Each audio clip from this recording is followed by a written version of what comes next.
Hi friends, my name is Emily and welcome back to my channel. Today I'm going to be sharing with you a May reading wrap-up. I don't even know how to describe this reading month. It happened and it's over, and I think I'm gonna reset my goals for the year a little bit early just based on this reading month. The month started out strong. I read Water Shall Refuse Them by Lucy McKnight Hardy, which promises Shirley Jackson vibes. I've fallen for this many times now where books promise Shirley Jackson vibes and they don't deliver.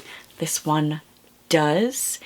And I don't want to say too much about it because part of the delight of this book was the sort of confusion and trying to piece together what is happening. So we're following 16-year-old Nif. Her family is going away to a friend's summer home, and the mom is really shut down and you don't know why. The family story, why they need to go to this cottage to get away and sort of recover, is going to be revealed to you slowly. And that delicious tension was fantastic. At the same time, Nif is sort of creating her own religion, something pagan. She feels the calling of the creed. She is building a spell. She has a couple of objects already, and she will know when it's complete when the creed tells her it will be complete. I really don't want to say too much about this because part of the delight of this book was the delicious creepiness.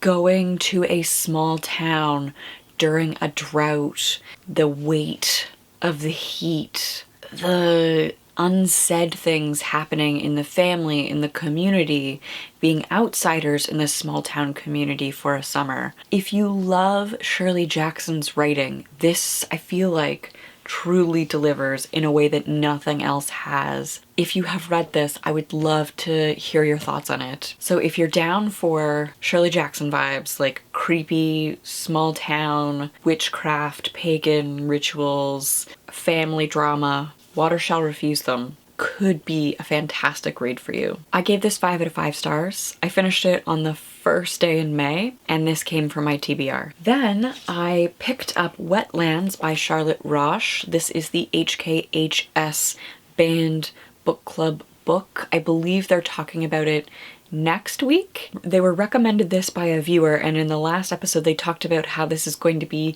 a saucy read.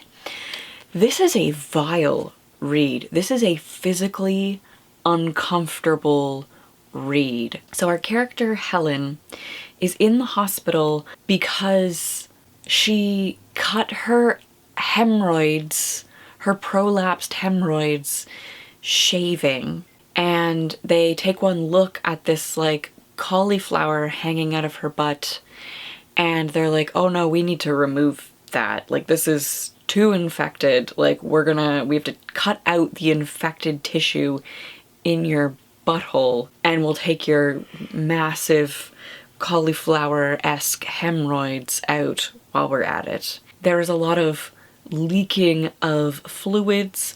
Also, Helen believes that anything and everything, any fluid or substance that comes out of the human body can and should be eaten. She's very critical of hygiene, and specifically the hygiene around women's bodies.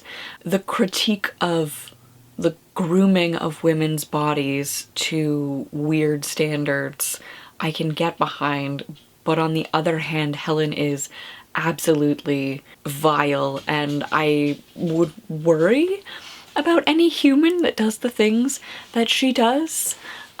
There was particularly a moment, if you are not okay with vomit, vomit is something that I am also not okay with, and the experience of reading this one vomit moment in the book could very easily be an exposure therapy experience for you. So it was written in German, translated by a man who writes and edits for Playboy typically, and the choice to have this very feminist, womanly critique be translated by a man is an odd one, and in many ways this reads like a couple of 13-year-old boys trying to outdo each other and tell like the most disgusting story at a sleepover, like the most disgusting tall tale. It is also apparently semi-autobiographical. Rosh is basing some of these things off of her own life. I'm unclear what. I don't want to know what, but I am very curious to see what Joe and Brenna have to say about that in their podcast episode this upcoming Tuesday. I hated it. I gave it 1 star on Goodreads. I gave it no stars on Storygraph. I finished it on May 3rd, and this unfortunately was a new buy. Then to cleanse my brain,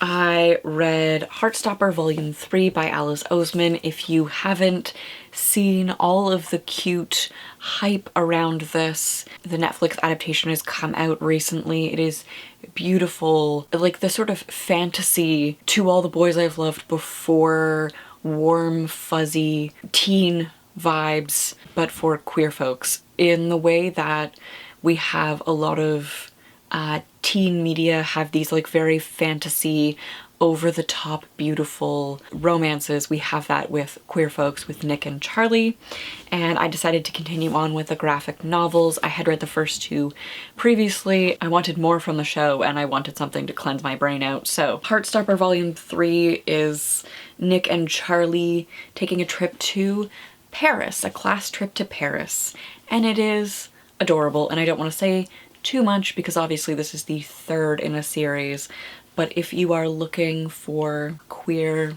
graphic novels, if you are wondering if the graphic novels are worth it, I do think that they're still a fun read. Then I borrowed The Love Hypothesis by Ali Hazelwood. This is one of those books that is super popular online. You hear about it a lot. There was an opportunity to borrow a copy, so I did. Again, I was very much looking for something to cleanse my brain. Between Wetlands and Water Shall Refuse Them, Water Shall Refuse Them is truly horrific. Wetlands is horrific in like a grotesque body horror way. Water Shall Refuse Them is horrific just sitting with the things that I can't talk about for spoilers. I was looking for a lot of palate cleansers, and this I decided to borrow. Ali Hazelwood is a Italian-born woman who I believe has lived in both Japan and Germany. She has a PhD in neuroscience and currently teaches in the States and also writes romance novels. That context is important because all of her female leads are in STEM. So they are women who are doing engineering or neuroscience, or Olive is actually a PhD candidate, so she's not a doctor yet, but a lot of them are doctors as well. It sort of tickles this like academic bubble thing that I love. I really enjoyed school. I enjoyed grad school. I think Ali Hazelwood may be a new favorite author. So the plot, Olive Smith kisses surly Professor Adam. He's basically like this grumpy Professor Snape. Maybe not, no, Professor Snape is abusive. He's a grumpy, like scary, young professor in an attempt to convince her best friend to go out with a guy that she used to date that she doesn't like.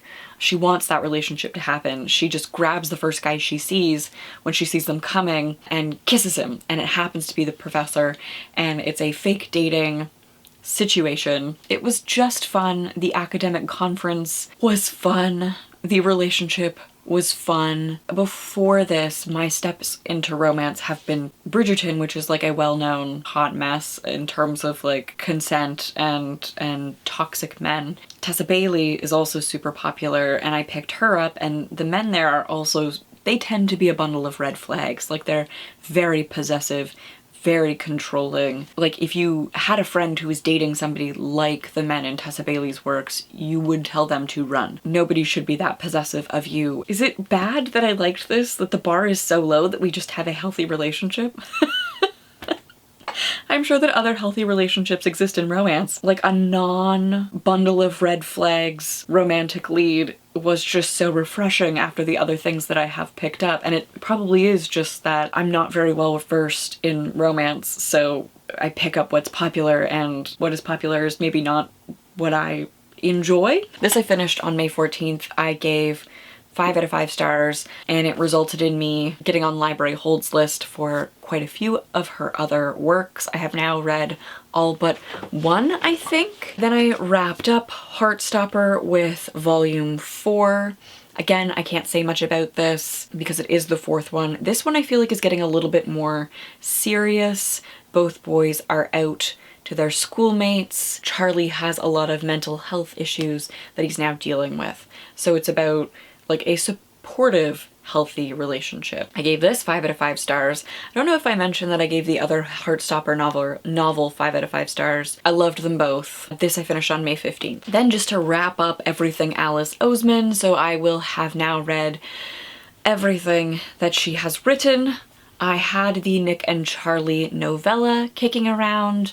This is looking at Charlie trying to deal with the fact that Nick is going to go away for university and what is going to happen to their relationship. Charlie is a year younger. This I didn't like as much. This is going to sound bad. I found Charlie difficult to deal with in this. Occasionally I find young adult protagonists difficult to deal with because the problems are happening because they are failing to communicate. And it's one of those things where as an adult you're just like, just fucking talk. Just take all of the worries in your head and say them to your partner. And so I feel like this is probably a realistic teenage approach. Like, I don't think I was particularly good at healthy communication as a 14-year-old, 15-year-old, whatever. Actually, they're much older. If they're graduating, he's 17. Anyways, I still don't think I was very good at communicating at that age. It's a learned skill. I understand it, but I didn't like this as much because I was annoyed by it. I think I'm officially old. That's what this is revealing to me. I respect Alice Oseman. I really like the works that she produces, but I think I'm old. And so I gave this 3 out of 5 stars. I finished this on May 16th, and this came from my TBR. Not a lot came from my TBR this month. Then I borrowed Stuck With You by Ali Hazelwood, which, let me refer to my notes here. So Stuck With You is part of a series of 3 novellas. They have been dubbed the STEMinist novellas, feminist romance novels focusing on women in STEM. But I've also seen them like branded as something like a hate to love sort of thing, because all of them are, I guess, a hate to love relationship. Stuck With You is number 2, just based on what came in from the library. This is looking at engineer Seji, who has this amazing hookup with a guy who works for a competing firm. And then she's talked about her work, she's talked about her eco-friendly approach to engineering and that she has this big proposal coming up, right? And she really clicks with this guy, and then it turns out his firm pitches her pitch and they get the job, and she feels really hurt that he would steal her pitch. They get stuck in an elevator. You get to hear the story of them getting together, but then also like his side of things, like how this happened. It did what it was supposed to do. It was a fun, light novella, not big on misunderstandings, and this is based on a misunderstanding, if that's not a spoiler. But I finished this on May 17th. I gave it 3 to 5 stars and I borrowed that. Then I read STEMinist novella number 1, Under One Roof. This was a delight. I really enjoyed this. So this follows Mara, who's an engineer friend of Sadie from the novel that I just talked about. And she has been willed half of a house by her favorite professor, like PhD advisor. The problem is that it's one house and she's been willed half of it, and there's already a guy living in the house. It's basically her professor setting her up with her nephew. And of course they hate each other, because if a woman were to randomly move into the house that you've lived in, because she technically now legally owns half of it, that would probably be pretty upsetting to you. They have a hate to love romance there as well. This had some of my favorite like rom-com tropes. I finished that on May 18th. I gave it 4.5 out of 5 stars, and this I actually purchased in an ebook form. I don't love e-reading, but this was one that my library didn't have. Then I requested an arc of Love on the Brain by Ali Hazelwood from NetGalley. At this point, I had now read almost all of Ali Hazelwood's books back to back, and she definitely has a formula. I don't know that I would recommend this strategy of reading all of her books back to back to back. I think if you are just sort of organically picking them up, each one will feel like fun and familiar, opposed to like, oh my god, this again? So this is about Bee, who is an orphan who has issues trusting people. And she is a neuroscientist. Her employer is working together with NASA to build these special helmets. So they're working with NASA's engineering department. She's doing the neuroscience part of this helmet to enhance astronaut experience or whatever. The person leading the NASA team is an academic that she did not get along with in grad school.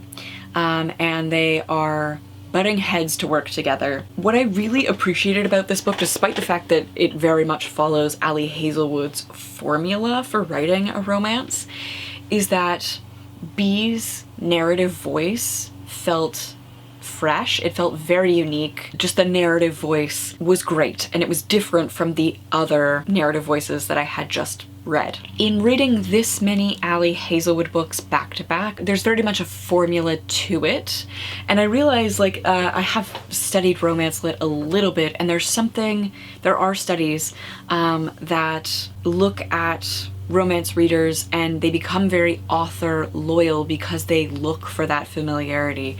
So I realize that it is a bit of a genre convention to include this familiarity so your readers know what they're getting. Can't remember who it was that did the study, and they were looking at once a romance reader finds an author, they stick to it and they can recognize that each book is like, it hits all the same beats, but that's what they love about it. It's a little bit of an adjustment as somebody who has never really read romance to sort of come in and be like, oh, like it's literally the same thing happening over and over again. But that's literally how this genre works. Like that is the literary precedent that has been set, is that romance readers are like brand loyal to an author because they like that formula. They're looking for that familiarity. So I ended up giving Love on the Brain 5 out of 5 stars.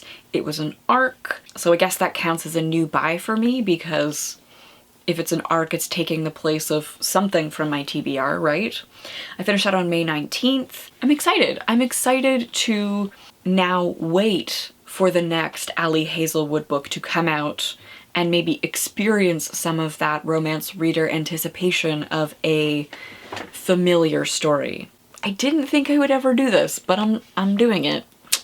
And I say that, then I read 2 more romances and I'm done with romance for now. I'm romanced out. I realized that at some point I had, in going to NetGalley, at some point I had requested an arc of Book Lovers by Emily Henry, because Emily Henry is a really big name that I see on Bookstagram and Book Talk. So I decided to read it and review it as per the arrangement of NetGalley. You know, they grant you access to these things, you are supposed to read and review it. It was okay. I feel like there was some Gilmore Girl-esque banter between the sisters. Nora is a little bit older than Libby, and their mom died when Libby was still 18, and so Nora has taken on a motherly role. So if you can kind of get the young mom kind of sisters, they are actually sisters vibe of like Lorelai and Rory on Gilmore Girls. It had that sort of vibe in their relationship. However, Nora is cold as ice. She describes herself as the antagonist in the rom-com. She's the witchy girlfriend that the man leaves for the girl next door who has like the Snow White animals around her. This is her romance story. So they're in this small town for a vacation with her sister. Her sister is pregnant, needs a vacation.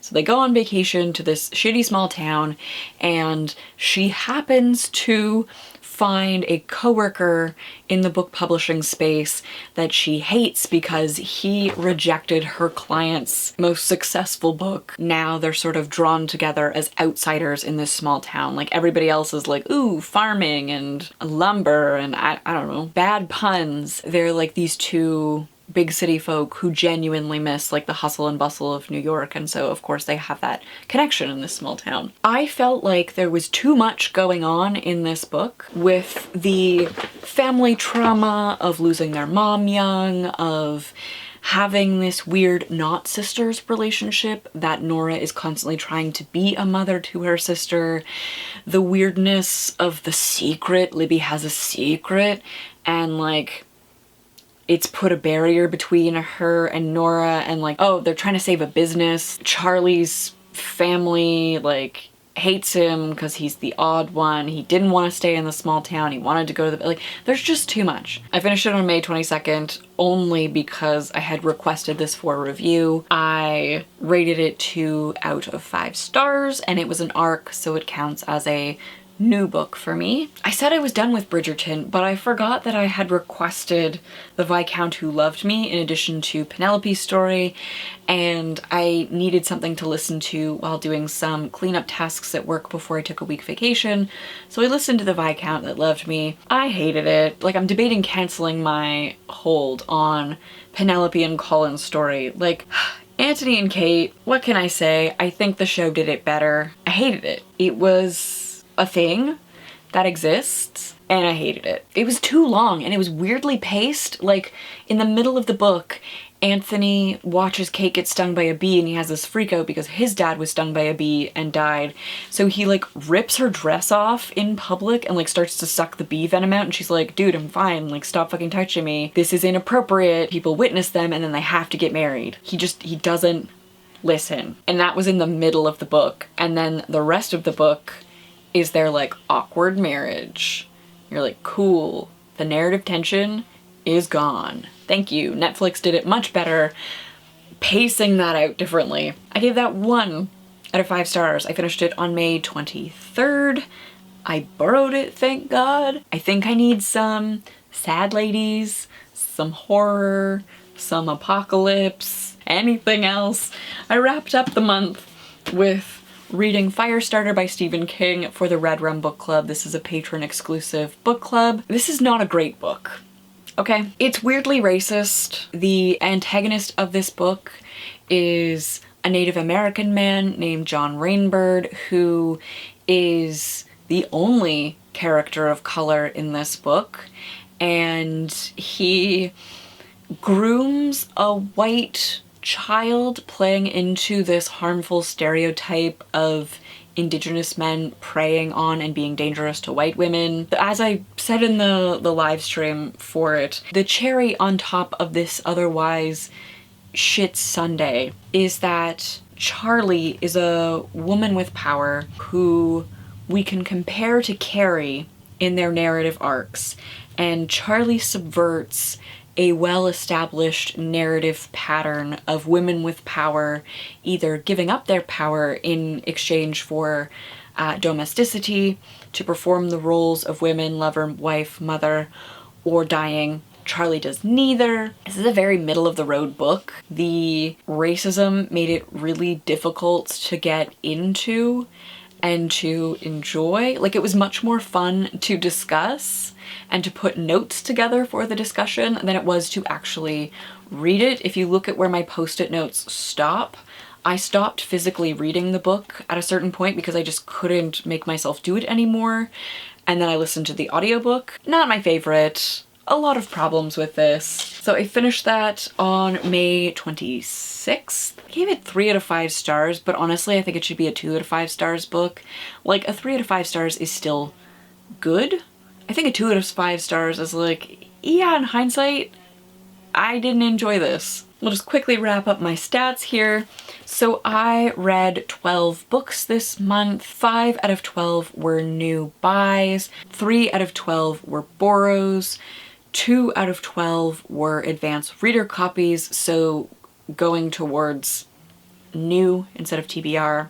And only 2 out of 12 were from my TBR, which has me wanting to do a reading goals reset. I have very much been following the mood opposed to doing some challenging reading. Like, I know that I have a TBR that I am excited about here, but some of it is quite challenging. I think rather than waiting till the end of June, which is usually the half-year mark where I would reevaluate my goals, why not do it now? Like, I'm noticing myself struggling to meet some of my goals now, like not even being near achieving any of my goals now.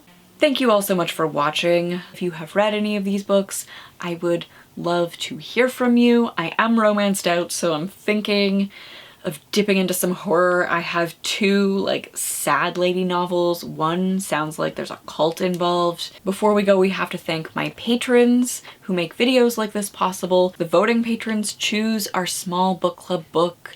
In June, we are reading Follow Me to Ground by Sue Rainford.